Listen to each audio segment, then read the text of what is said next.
juin 1940, l'armée allemande lance une offensive rapide à travers la Belgique et les Ardennes.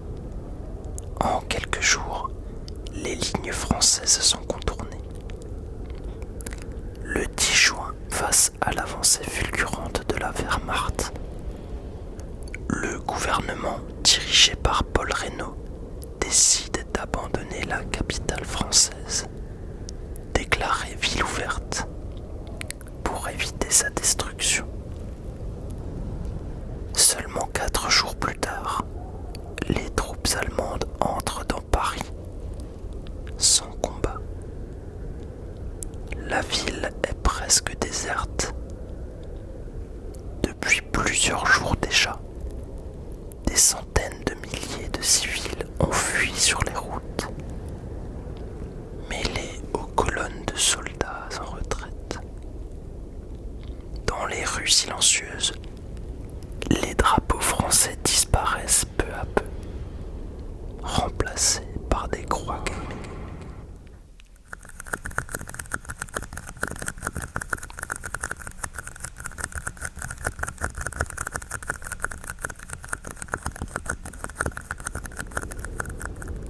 Pendant ce temps, le gouvernement français se replie vers Bordeaux. Mais derrière ce déplacement, une lutte décisive est en cours. Deux camps s'opposent au sommet de l'État. D'un côté, le président du Conseil, Paul Reynaud, veut continuer la guerre.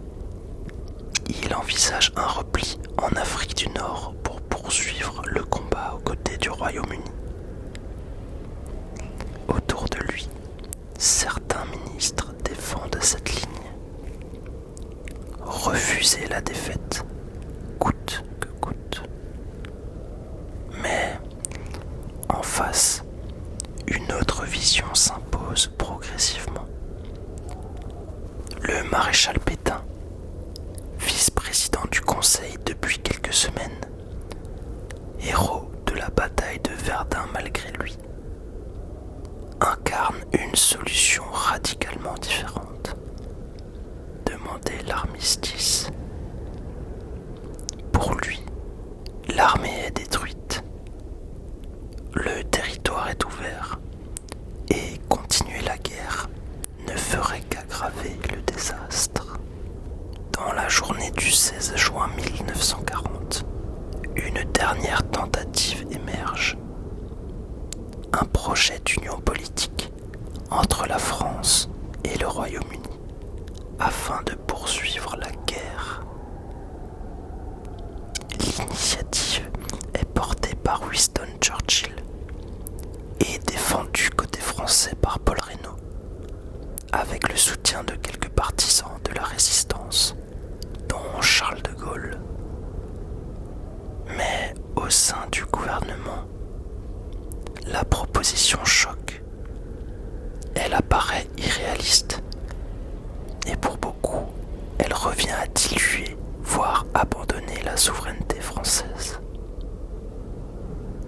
Déjà acquis à l'idée d'un armistice, une large majorité des ministres la rejette sans appel.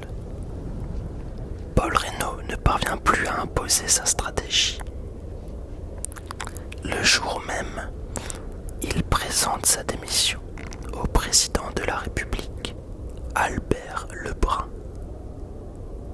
À Bordeaux, où le gouvernement s'est replié, la soirée est électrique. Les ministres se succèdent, les avis s'affrontent, mais le temps presse.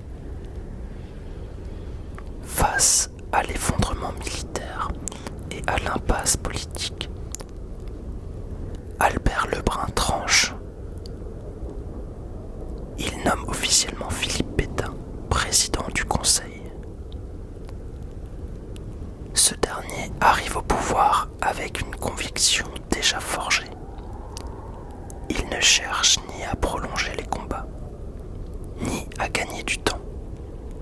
Pour lui, la guerre est perdue. L'armée est brisée.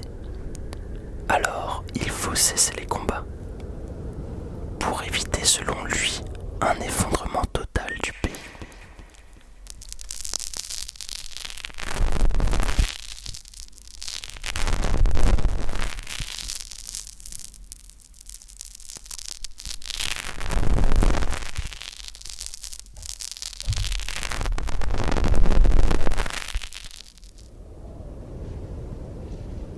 Le lendemain, Philippe Pétain s'adresse aux Français et annonce qu'il faut cesser le combat.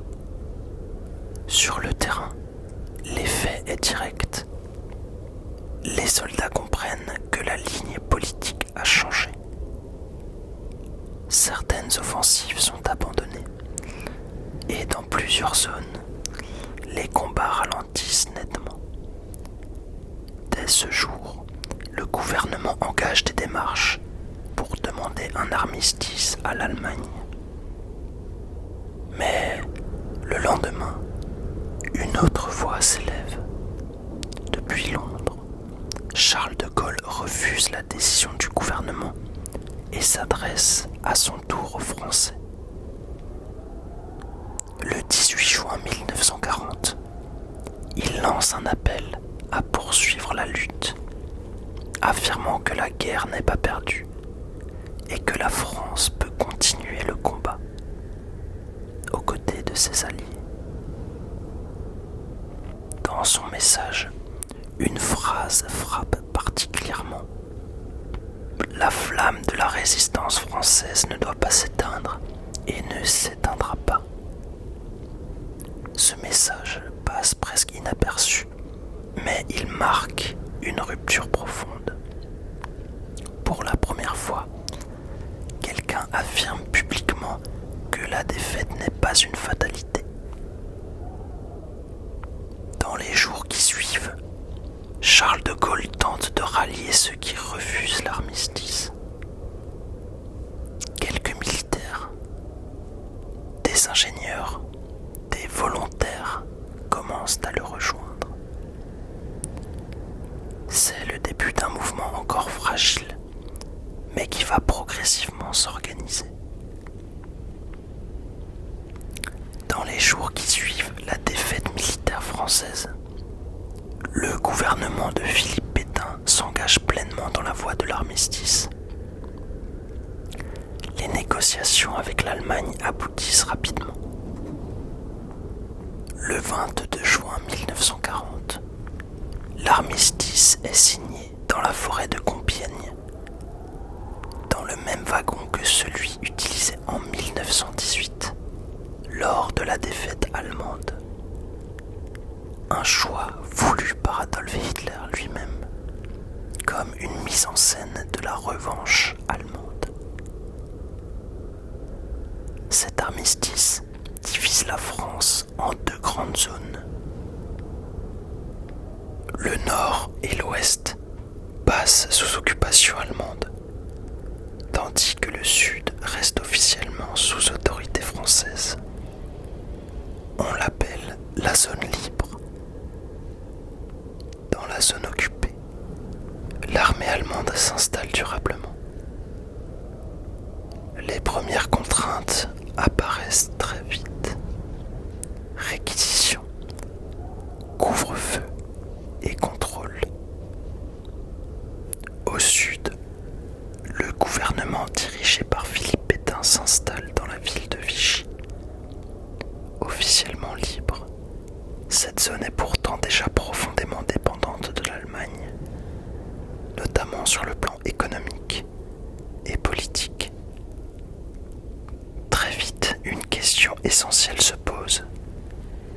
Quel régime politique doit désormais diriger la France ? Depuis plusieurs semaines, les institutions de la Troisième République sont fragilisées. Alors, le 10 juillet 1940, les députés et sénateurs réunis accordent les pleins pouvoirs à Philippe Pétain par un vote majoritaire. Par ce geste, ils mettent officiellement fin à la Troisième République.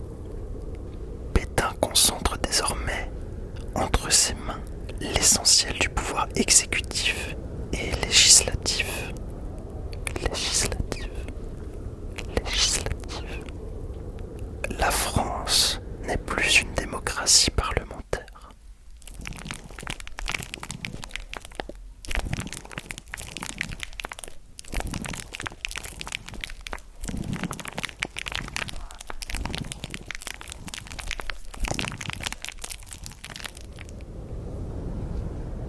Dans les semaines qui suivent, un nouvel ordre politique se met en place. Le régime de Vichy affirme une idéologie fondée sur l'autorité, le retour à l'ordre et une transformation profonde de la société. La devise républicaine liberté, égalité, fraternité est remplacée par travail, famille, patrie. Mais ce changement de symbole n'est que le début. Très rapidement, le régime prend des mesures concrètes et surtout radicales. Dès octobre 1940, le gouvernement promulgue le statut des Juifs, une loi qui exclut les Juifs de la fonction publique, de la presse et de nombreuses professions. Cette législation n'est pas imposée par l'Allemagne, elle est initiée par Vichy lui-même. C'est un choix délibéré. Dans le même temps, la presse est censurée. Les partis politiques sont dissous et toute opposition est progressivement étouffée. Le régime contrôle l'information. Il surveille la population et réprime ceux qui résistent. La collaboration avec l'Allemagne nazie s'approfondit au fil des mois. En 1942, le gouvernement de Vichy accepte d'organiser des rafles massives de juifs sur le territoire français, y compris en zone libre. La plus connue est la rafle du Veldiv en juillet 1942, où des milliers de personnes sont arrêtées par la police française avant d'être déportées vers les camps d'extermination nazis. Vichy ne subit pas seulement la pression allemande, il y participe activement. En 1943, le régime va encore plus loin en créant la milice, une force paramilitaire française chargée de traquer les résistants et les juifs sur le territoire. Parallèlement, le service du travail obligatoire est instauré. Des centaines de milliers de jeunes Français sont contraints de partir travailler en Allemagne pour soutenir l'effort de guerre nazi. C'est une mesure profondément impopulaire qui pousse paradoxalement de nombreux jeunes à rejoindre les rangs de la résistance.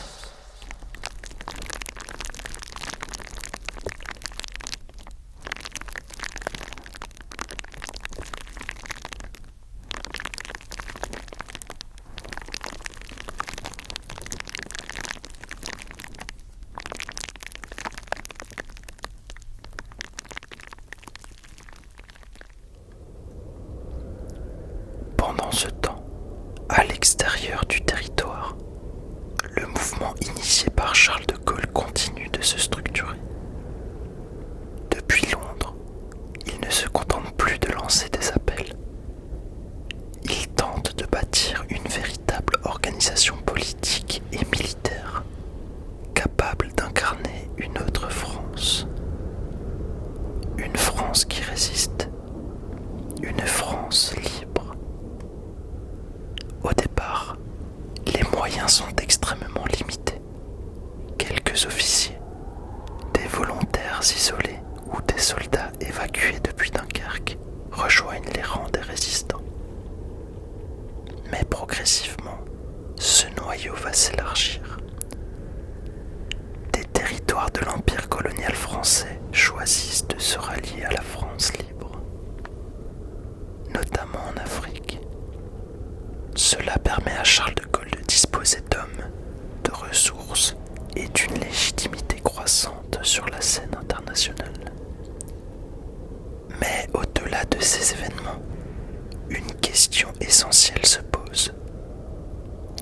agir à l'intérieur même de la France occupée. Car dès 1940, des formes de résistance apparaissent sur le territoire. Elles restent certes limitées et désorganisées, mais un fait s'impose. Une partie de la population française refuse la défaite. Certains distribuent des tracts, tandis que d'autres cachent et transmettent des informations importantes. Peu à peu, ces initiatives individuelles se transforment en réseaux. Des groupes se forment, souvent autour d'anciens militaires, de fonctionnaires ou de civils engagés. Ils commencent à aider des prisonniers évadés ou à organiser des filières de passage vers l'étranger. Mais derrière cette multiplication d'actions, un problème demeure. La résistance est morcelée, sans coordination réelle. C'est justement dans cette faille qu'un homme va entrer en scène. Envoyé en France par Charles de Gaulle au début de l'année 1942, Jean Moulin reçoit une mission discrète mais décisive: unifier ses forces dispersées. Ancien préfet, profondément marqué par la défaite et par les pressions exercées par les Allemands, il refuse toute forme de collaboration. Jean Moulin va alors entreprendre un travail extrêmement délicat. Il rencontre les différents chefs de mouvement, échange avec eux et tente de les rapprocher. Les désaccords sont nombreux, mais peu à peu, une ligne commune émerge. Ce travail aboutit en 1943 à la création du Conseil national de la résistance. Pour la première fois, les principaux mouvements, partis politiques et syndicats sont réunis autour d'une même structure. Désormais, la résistance devient coordonnée à l'échelle nationale et les actions sont mieux organisées.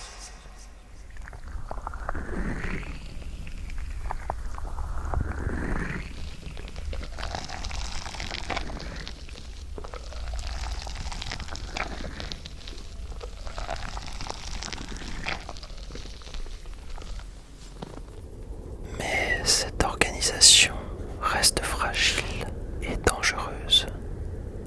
Les réseaux sont infiltrés, traqués en permanence par la Gestapo et la police de Vichy.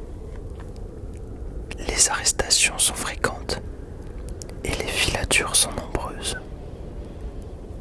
Les résistants vivent dans une clandestinité totale.